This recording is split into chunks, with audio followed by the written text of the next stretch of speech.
So, using GCash, go to Pay Bills.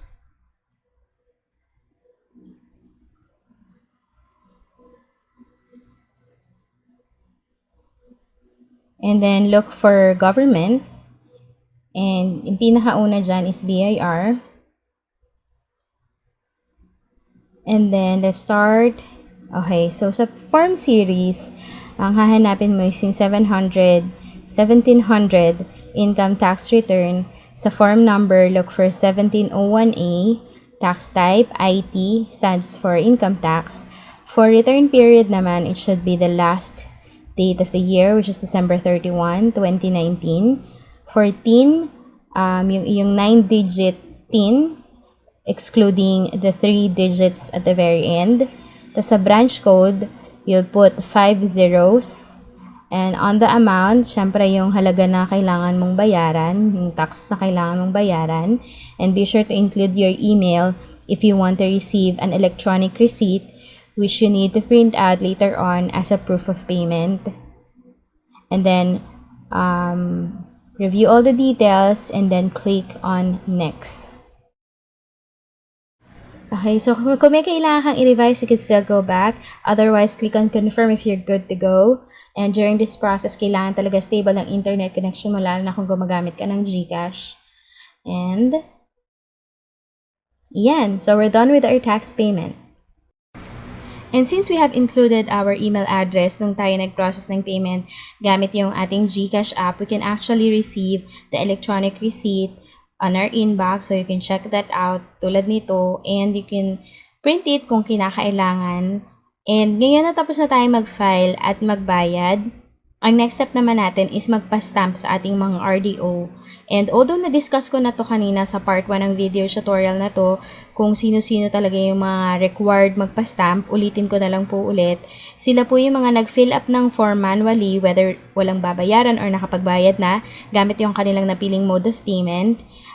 You can bring all the forms and necessary documents to your RDO and have it stamped. Ngayon, para naman po dun sa mga gumamit ng offline eBIRForms package, hindi na po kayo kailangang magpa-receive sa inyong RDO. Base po yan sa Revenue Memorandum Circular 24-2018. Pero kung ikaw, katulad ko na kailangan mo yung iyong Annual ITR for housing or bank or car loans, go ahead and visit your RDO and have it stamped. Just make sure that you all have the necessary document, forms, payment proofs, and other required attachments, all in triplicate copies. And here are the attachments and supporting documents needed when you're filing for Annual ITR. I will also include the link kung saan ko po nakuha yung information na yan dyan sa may video description sa baba.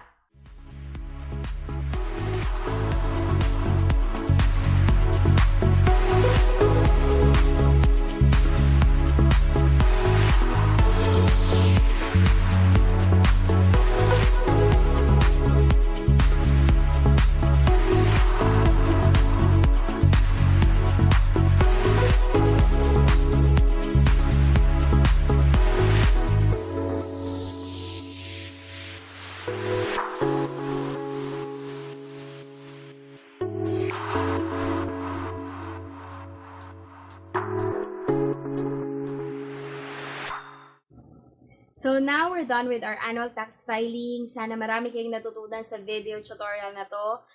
Di ba nakatipid ka na, hindi mo na kailangan mag-hire ng accountant or bookkeeper or mag-avail ng mga tax filing platform online. Natuto ka mag-file on your own. Pero there's an instance naman talaga na kakailanganin mong ng CPA to do the job for you. Pero that is only if mag-exceed ng 3 million ang inyong gross annual income. Pero hanggat hindi pa nangyayari yan, just continue to file on your own. And for sure, magagamay mo rin yung proseso ng BIR in the long run. So guys, I hope na you continue to support this YouTube channel. And I hope na all the videos, you can give them all a thumbs up. If ayaw mo magpahuli sa mga susunod ko pang video tutorial, just subscribe to my YouTube channel today at i-click mo yung notification bell para lagi kang updated. Kung meron ka pang questions, comments, or video suggestions, feel free to post them in the comment section below. And baka isa na sa suggestion mo ang mapili kong i-discuss sa susunod kong video tutorial. So, thank you for joining me on today's discussion, and I hope to see you again next time. Bye!